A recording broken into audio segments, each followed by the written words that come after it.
اعوذ باللہ من الشیطان الرجیم، بسم اللہ الرحمن الرحیم، السلام علیکم رحمۃ اللہ وبرکاتہ۔ جیسے کہ کل بھی ہم نے سورہ آل عمران کی کچھ آیتوں کا ترجمہ، تفسیر اور خلاصہ بیان کیا تھا، جس میں ارشاد ربانی ہو رہا تھا، اور تم آرزو کرتے تھے مرنے کی تمہارے موت سامنے آنے سے پہلے، تو اب دیکھ لیا تم نے اس کو کھلی آنکھوں سے، اور نہیں ہے مگر محمد ایک رسول ہے، ہو چکے اس سے پہلے بھی بہت سے رسول، پھر کیا اگر وہ مر جائیں یا مارے جائیں تو تم الٹے پھر جاؤ گے اپنی ایڑیوں پر، اور جو کوئی الٹا پھر جائے گا اپنی ایڑیوں پر تو ہرگز نقصان نہ کرے گا اللہ کا کچھ بھی۔ تو آگے اسی حوالے سے پروردگار عالم ارشاد فرما رہے ہیں، کیونکہ جیسے ہم نے آپ کو بتایا تھا کہ جب نبی صلی اللہ علیہ وسلم کی شہادت کی خبر سنی تو تمام صحابہ کرام کے ہوش وہ اڑ گئے تھے، بدہوش ہو گئے تھے، اور وہ ہاتھ پاؤں چھوڑ کے سب بیٹھ گئے تھے، اور جس پر اللہ تعالیٰ نے یہ آیت نازل ہوئی اور اس میں گرفت ہو رہی تھی، کیونکہ حضرت عمر رضی اللہ تعالیٰ عنہ بھی جو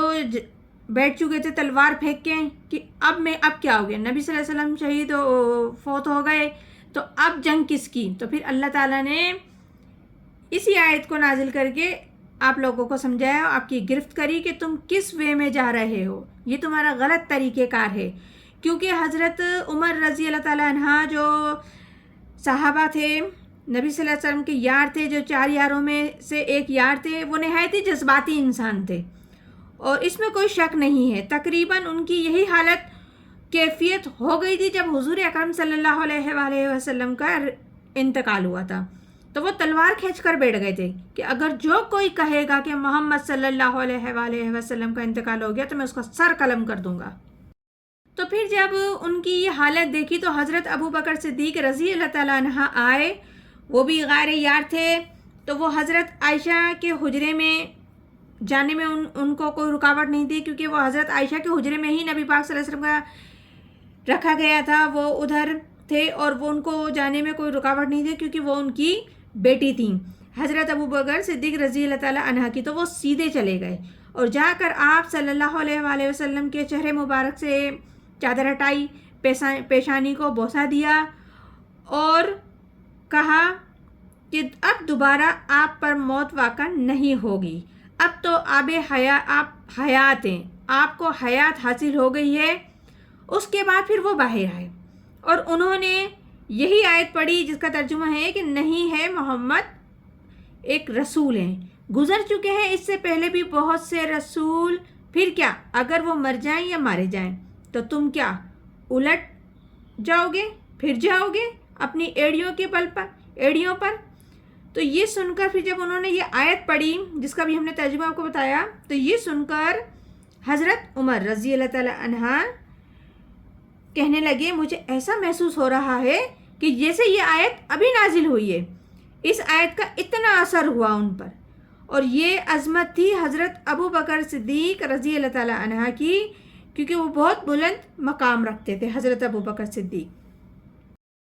آگے ارشاد ربانی ہے، وَمَكَانَ لِنَفْسٍ أَن مَوْتَ إِلَّا بِإِذْنِ اللَّهِ كِتَابًا مُؤَجَّلًا، اور نہیں ہے کسی کے لیے کہ وہ مر جائے مگر اللہ کے حکم سے، اس طور سے کہ لکھا ہے ایک وقت مقرر۔ یعنی کہ اس آیت میں سمجھا رہا ہے کسی جان کے لیے بھی یہ چیز نہیں ہے کہ وہ مر جائے، مگر ایک موت کا وقت مقرر ہے۔ یعنی اللہ تعالیٰ اس آیت میں واضح طور پہ بتا رہے ہیں کہ کسی بھی جان کے لیے یہ ممکن نہیں ہے کہ وہ خود سے، یعنی کہ موت چاہے کہ میں مر جاؤں تو وہ مر نہیں سکتا، مگر موت آئے گی جس پر اللہ کا حکم، یعنی کہ اللہ کا اگر حکم ہے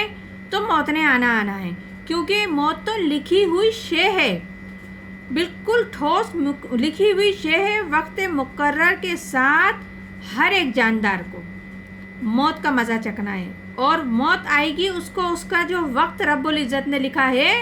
اس سے آگے پیچھے قطعی نہیں ہوگا، وہ اپنی جگہ پر، اور جو ٹائم ہے وہ ضرور اس وقت موت آ کے رہے گی۔ اور آپ کا باڈی گارڈ جو ہے وہ سب سے بہترین جو باڈی گارڈ ہے وہ موت ہی ہے، اور موت ہی آپ کی حفاظت بھی کرتی ہے اور موت ہی آپ کو تحفظ بھی فرماتی ہے، اور موت کا جو وقت مقرر ہے جب ہی آئے گی اس سے پہلے وہ آ نہیں سکتی اور نہ ہی کوئی لا سکتا ہے، لہٰذا سب سے بڑی انسان کی حفاظت موت ہی کرتی ہے۔ آگے رب العزت فرما رہے ہیں وَمَن يُرِدْ ثَوَابَ الدُّنْيَا نُؤْتِهِ مِنْهَا، کہ جو چاہے گا بدلہ دنیا کا دیں گے ہم اس کو دنیا سے ہی، یعنی کہ واضح طور پہ رب العزت بتا رہے ہیں کہ جو بھی شخص اگر دنیا میں ہی اس کا اجر و ثواب چاہتا ہے تو ہم اسے دنیا میں ہی دے دیتے ہیں۔ وَمَن يُرِدْ ثَوَابَ الْآخِرَةِ نُؤْتِهِ مِنْهَا، اور جو کوئی چاہے گا بدلہ آخرت کا اس میں تو ہم اسے اس میں دیں گے، اور جو کوئی بھی بدلہ آخرت کا چاہتا ہے آخرت میں کہ مجھے آخرت میں ثواب ملنا چاہیے، حقیقتاً واقعتاً مجھے آخرت میں ثواب ملنا چاہیے، بدلہ چاہیے، اپنے تمام اعمال کا جو بھی ہے اس نے اچھے نیک کام کیے، اعمال کیے، اس کی تمام جزا جو اس کو آخرت میں چاہیے تو اسے رب العزت آخرت میں نوازیں گے، آخرت میں ہی دیں گے۔ وَسَنَجْزِي الشَّاکِرِینَ، اور ہم جلد ثواب دیں گے احسان ماننے والوں کو، کیونکہ رب العزت بتا رہے ہیں جو احسان مانتا ہے یعنی کہ رب العزت کا شکر ادا کرتا ہے تو ہم اس کو جزا ضرور دیں گے، جلد دیں گے،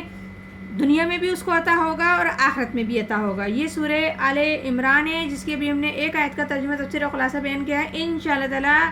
آگے بھی مزید کرتے رہیں گے۔ پروردگار عالم ہم سب کو قرآن پاک صحیح طریقے سے سمجھنے، پڑھنے اور عمل کرنے کی توفیق عطا فرمائے۔ آمین ثم آمین۔ جزاک اللہ۔